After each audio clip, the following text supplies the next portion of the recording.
The blue and red lights flashed in my backyard when I realized just how far this had escalated. Officer Thompson stood near my pool gate, notepad in hand, while a soaking wet teenager pointed at me as if I were some kind of criminal. The boy's voice cracked with exaggerated distress as he claimed I'd locked him out illegally and threatened him. But I could see it in the officer's eyes, something wasn't adding up, and he knew it. The kid's story, backed by HOA-owning mother, Karen, had more holes than Swiss cheese, and I had the evidence to prove otherwise. Let me back up 3 weeks. My name is David, and you've lived in the Maple Ridge subdivision for 5 years without any major incidents. That all changed when our HOA elected a new president. Her name was Karen Peaton, and she lived right next door. From day one, she treated her position as if she'd been crowned queen of the neighborhood. Every morning, I'd see her marching down the sidewalk with her clipboard, hunting for violations like she was on some kind of holy mission.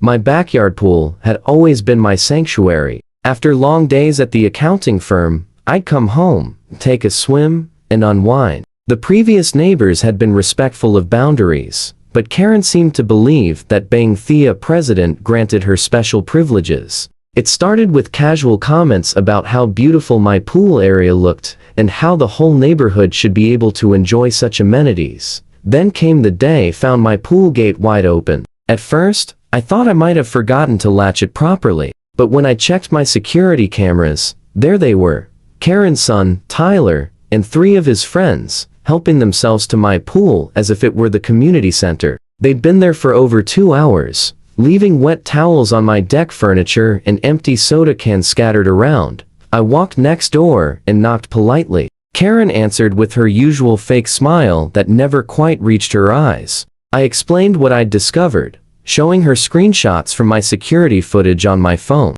She barely glanced at them before waving her hand dismissively. Her voice took on that condescending tone she used at HOA meetings. She informed me that, as HOA president, she had shared access rights to all exterior amenities, and that included my pool. According to her interpretation, her family was entitled to use it whenever they pleased.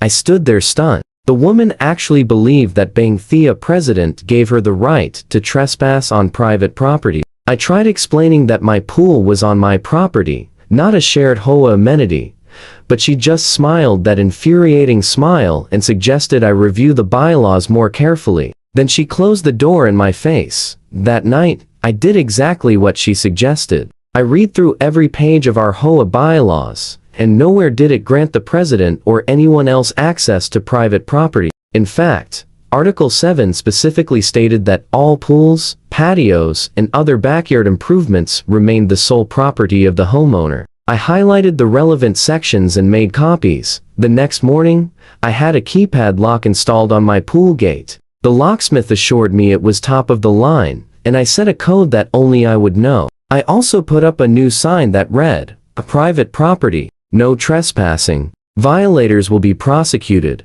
If Karen wanted to play games, I was ready. 2 days passed peacefully. I actually started to think the lock had solved the problem. Then, on a Tuesday afternoon, I came home early from work with a splitting headache. As I pulled into my driveway, I heard shouting from my backyard. My stomach dropped as I recognized Tyler's voice.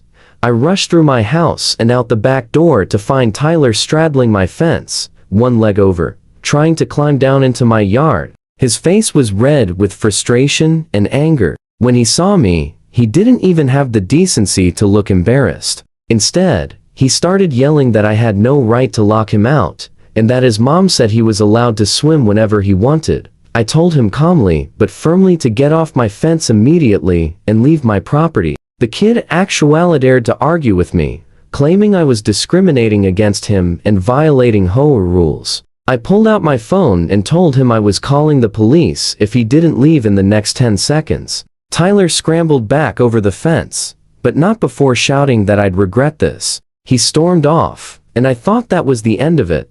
I should have known better. 20 minutes later, I was making myself some tea when I heard sirens approaching. To my shock, they stopped right in front of my house. 2 police officers walked up my driveway, and I met them at the front door. The lead officer, a tall man with kind eyes, introduced himself as Officer Thompson. He explained they'd received a 911 call about a homeowner threatening and falsely imprisoning a minor.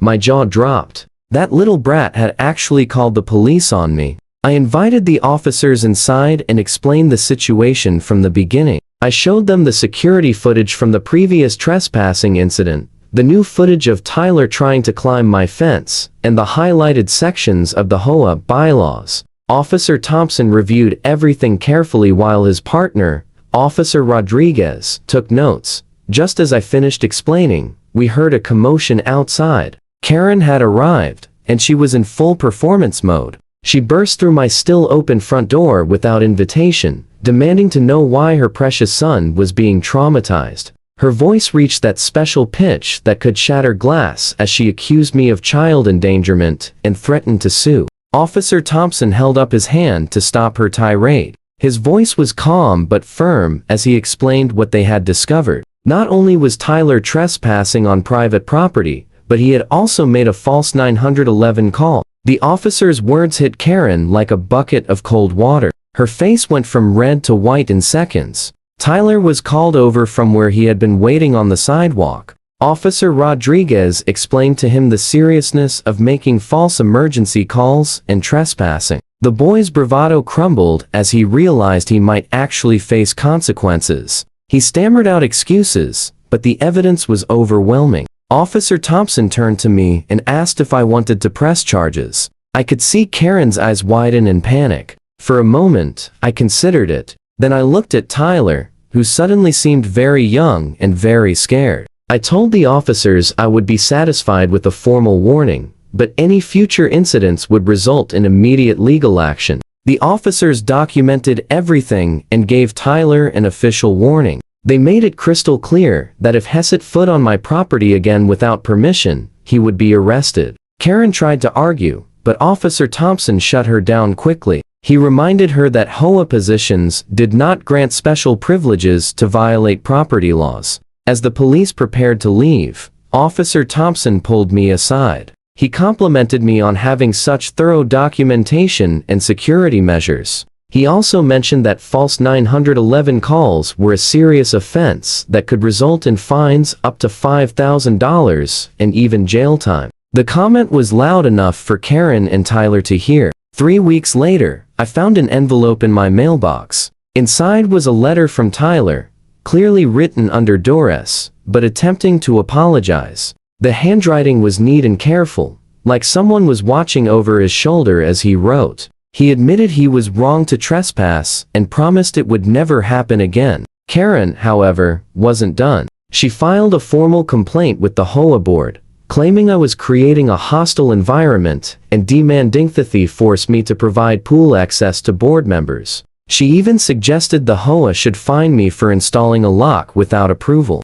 The board meeting was scheduled for the following Thursday. I arrived prepared with copies of the bylaws, the police report, and photos of the no trespassing signs, but I needn't have worried. Apparently, Karen had been annoying other board members with her interpretations of presidential powers for months. When Karen presented her complaint, board member after board member questioned her reasoning. George Harrison, the treasurer, asked her to show where in the bylaws it granted her access to private property. She fumbled through papers, growing more flustered by the second. Another member, Janet Liu, mentioned that Karen had tried to use her presidential status to get discounts at local businesses, claiming she was representing the HOA. The discussion that followed was brutal. Multiple homeowners stood up to share stories of Karen overstepping boundaries. One mentioned how she demanded a key to their shed to inspect it. Another talked about her trying to dictate what flowers they could plant in their own backyard. When it came time to vote on Karen's complaint against me, it was unanimously rejected. But the board wasn't done. George made a motion to hold a vote of no confidence in Karen's presidency. The motion was seconded immediately. Karen's face turned purple as she realized what was happening. The vote was swift and decisive, 7-1, with only Karen voting to keep herself in power. She was removed as HOA president effective immediately. As the gavel came down, Karen let out a shriek that probably violated several noise ordinances. She grabbed her papers and stormed out, but not before knocking over a water pitcher and calling us all jealous losers who couldn't recognize true leadership. The final twist came when the board reviewed the HOA's financial records more carefully after Karen's removal. They discovered she had been using the HOA credit card for personal purchases, claiming they were for neighborhood improvements. The unauthorized charges totaled over $8,000. The board voted to pursue criminal charges for embezzlement. When the police showed up at Karen's door with a warrant 2 weeks later, the entire neighborhood watched from their windows. She was charged with felony embezzlement and faced up to 5 years in prison and fines up to $25,000. As they led her away in handcuffs, she screamed that this was all my fault, that none of this would have happened if I had just let her son use the pool.